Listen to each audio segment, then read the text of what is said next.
Wonderful. Love the dulcimer. So this photo tells the story of the AIDS orphan crisis in South Africa.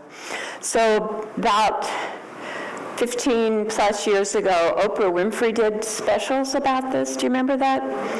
And many of us became much more aware of the complexity of the HIV/AIDS crisis in South Africa. And at that point in time, I had started going over to South Africa to do some outreach. Well, I would go on tours of these orphan care villages and see cribs lined up in a room, baby by baby by baby by baby, and children sitting there being fed like this, little ones, tiny little ones.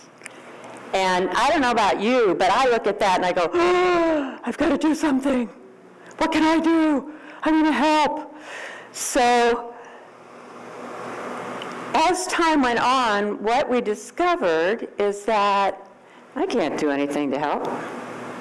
I can't go to South Africa for a week or 2 weeks or a month even and make a difference in this little child's life. You know, for one thing, look at the color of their skin. I'm a white grandma, and that might be very foreign to one of these little babies.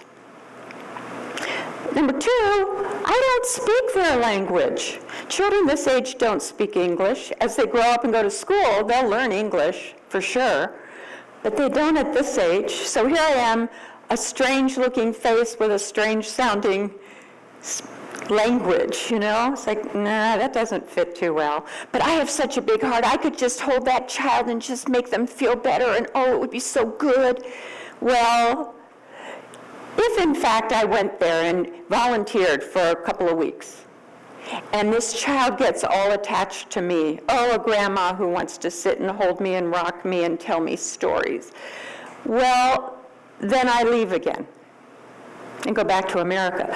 So this is a child who is in this place because they have lost their parents. Now, frequently it is a story of one parent died of HIV/AIDS, the other parent fled, or was in some other way incapacitated and not to be able to take care of the child. So it's not always that both parents die of AIDS. Frequently one has died. And yet the child is technically an orphan because the other parent is no longer around. So they may then go into the home of a family member who may or may not be functional enough to be parenting a baby.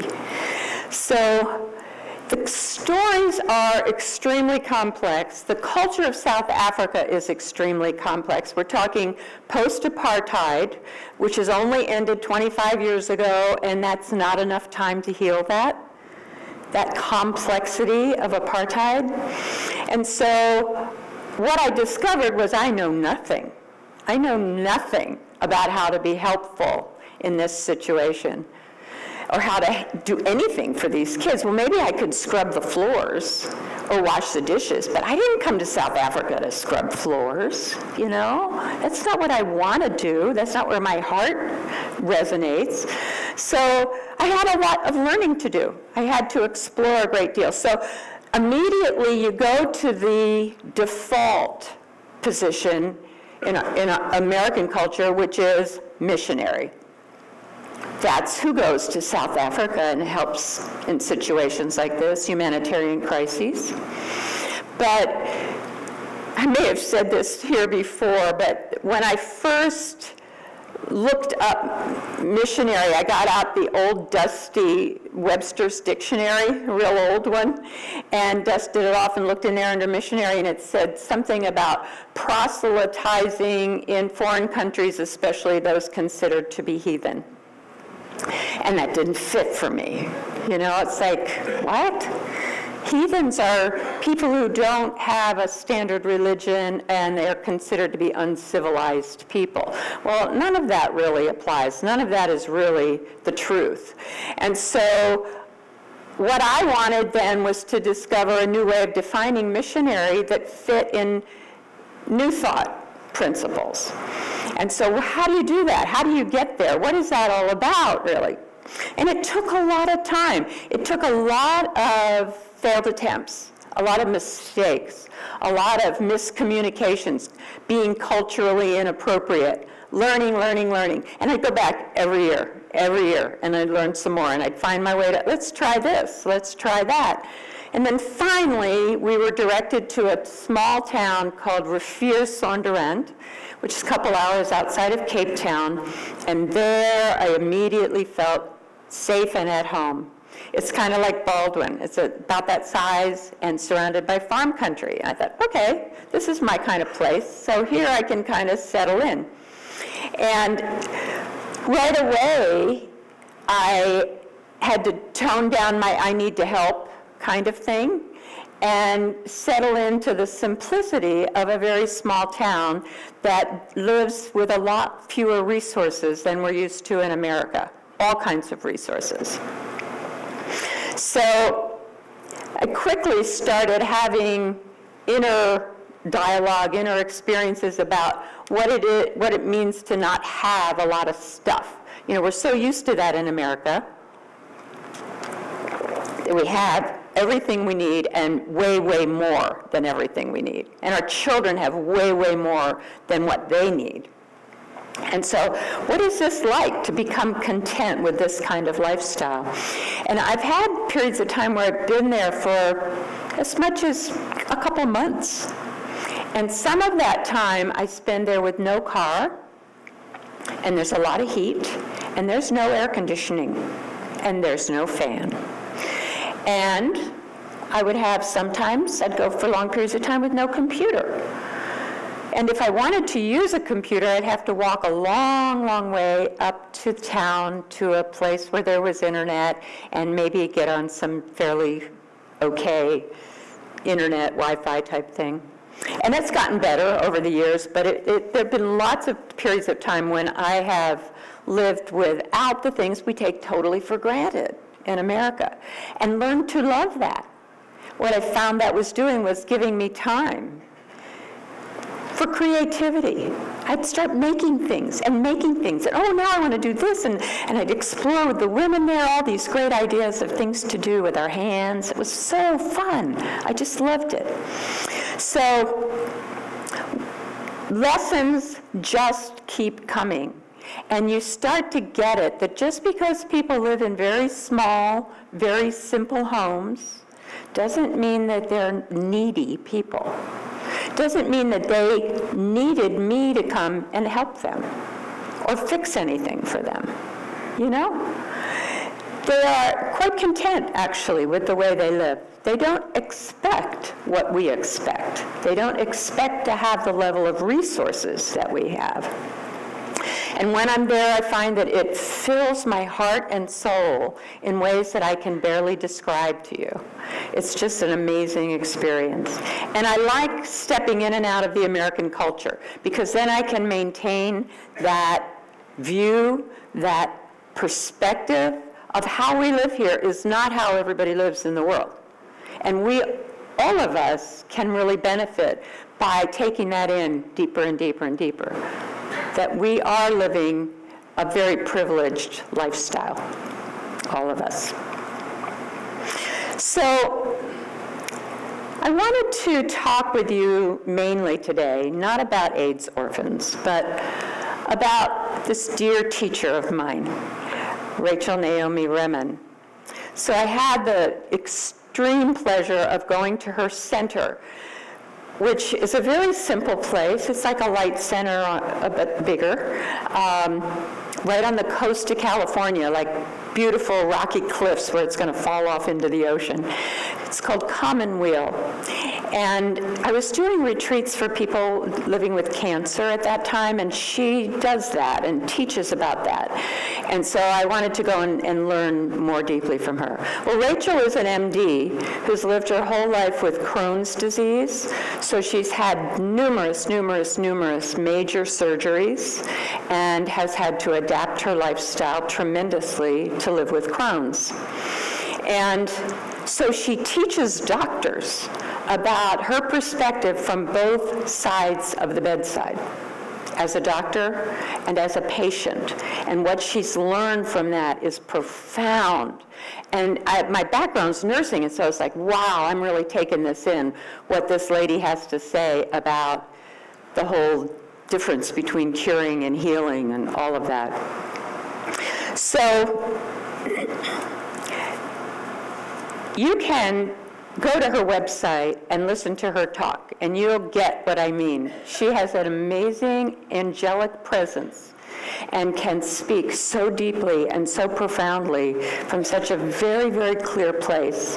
So I'm going to share a lot from my very favorite handout, which I got about 20 years ago. I downloaded it out of her website, and I have read it and read it and read it and read it, and I still, when I read it, need to underline every sentence. Every sentence. And her books are that way too. Kitchen Table Wisdom and My Grandfather's Blessings. They're short little chapters, and each one has a punch to it, and you want to take your marker and mark it all. I got to remember that. I got to remember that. So what she talks about in this handout that I love so dearly is about serving. And what does that mean? And so this is about you, and this is about me. It's not about kids in South Africa. This is how we show up in the world and how we can learn to do that a little differently.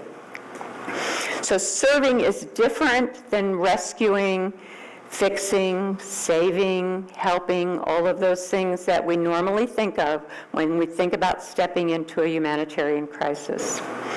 So helping means that I come from a place of strength. I'm up here and you're down here.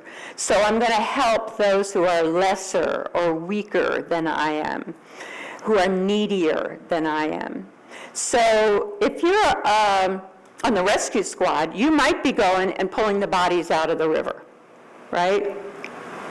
But that's not me. I can't do that. I'm not strong enough to pull the bodies out of the river. So that's not really appropriate for me. And I don't have the training for that either. I'm not the rescue squad.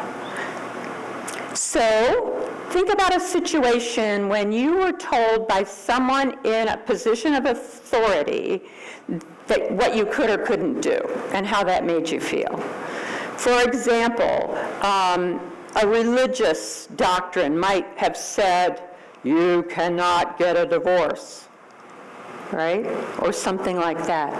Or legal authorities might say, you cannot marry someone of the same sex. You know, those kind of things in our lives. And everybody in this room has something like that, where you've been told by someone in authority that you can't. So you can then get a sense of what it feels like when somebody steps in to be a helper for you. Whether it's in a medical setting or a humanitarian setting, wherever it is, the person feels these decisions being imposed upon them. They didn't ask you to come in. You came in and you're imposing your ideas. So you feel that inequality right away. You feel this person's up here and they're going to tell me what to do. And so that ends up decreasing my self-esteem as the one down here, and my sense of worth, my sense of integrity and wholeness. So Rachel says, we serve with ourselves, including our limitations, our wounds, and our darkness. We draw from all of our experiences when we serve. The wholeness in me is the same as the wholeness in you.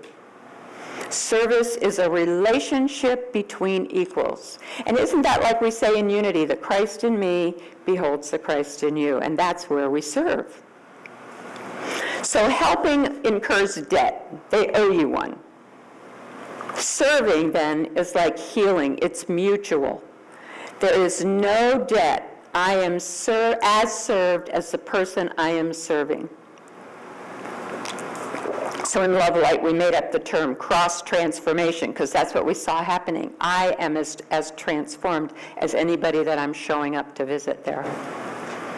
When I help, I have a feeling of satisfaction. Aren't I great? Look what I did. When I serve, I have a feeling of gratitude. Think about that. Look at the good work I've done versus Spirit is in action here doing this work. Very different way of seeing that. So, fixing then. That's another default that we tend to go to, especially in the American culture, I think. So fixing implies that I have mastery or some kind of expertise, and I'm going to bring that to you because you're in this situation. So when I fix a person, I perceive them as broken. Their brokenness requires me to act. I do not see the wholeness in the other person or trust the integrity of life in them. When I serve, however, I see and trust that wholeness. It is what I'm responding to and collaborating with.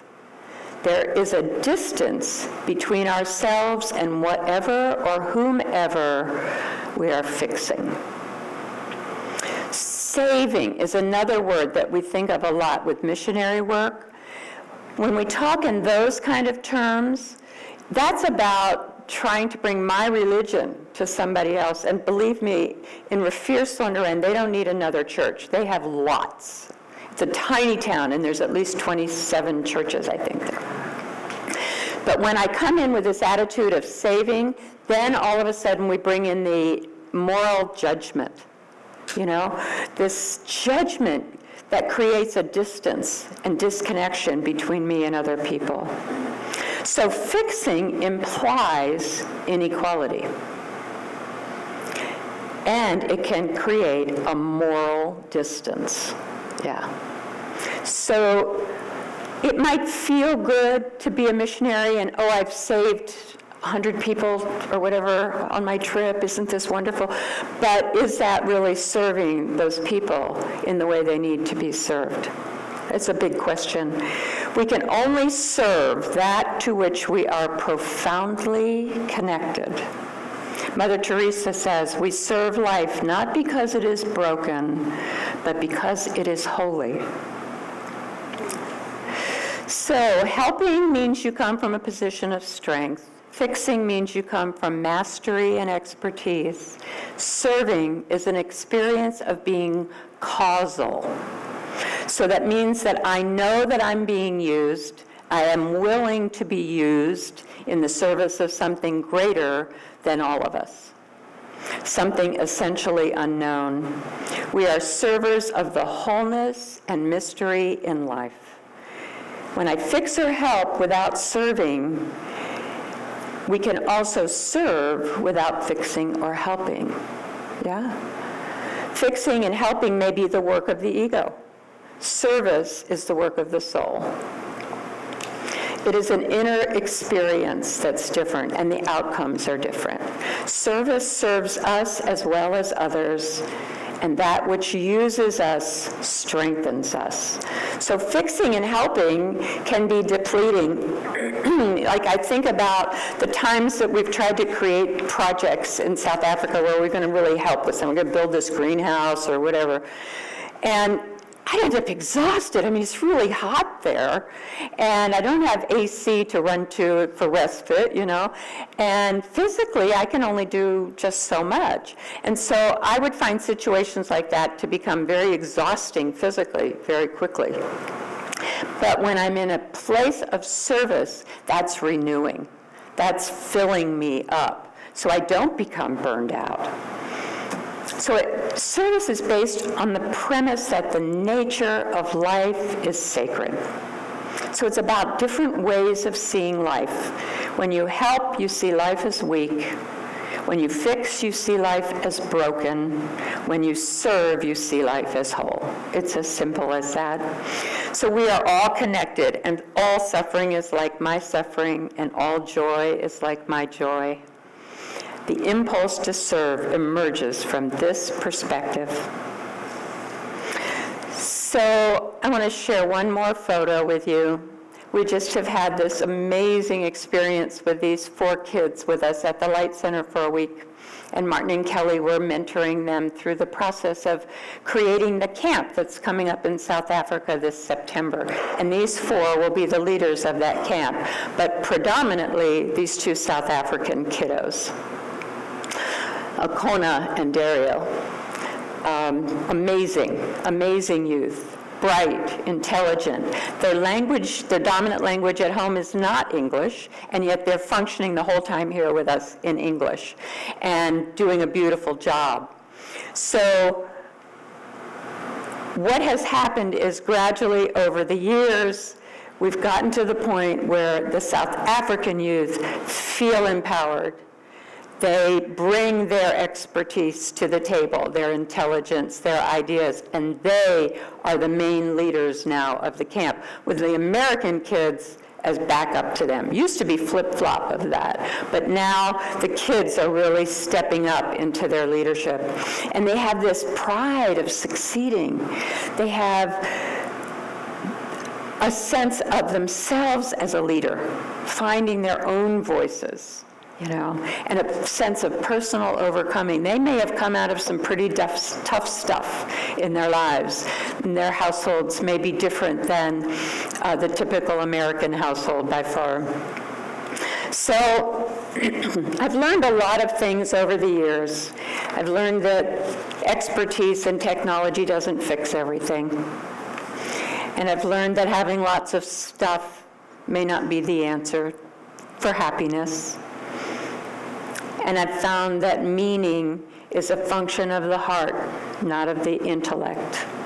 So my time in Riviersonderend helps me empower that connection of my heart to other people's hearts. I remember who I am and why I'm showing up. So I find time there to connect with people more and more deeply. And I know that that power of wholeness is what heals us all. It heals me, and it heals everyone else around me, because it's not mine. It comes directly from Spirit. And so may each of us let go today of some way we see ourselves showing up as a rescuer or helper or fixer or saver, and step with a commitment more fully into being of service. And we shall lift each other up higher and higher. And for our greater and greater ability to step into service, we do give thanks. Thank you, God. And so it is.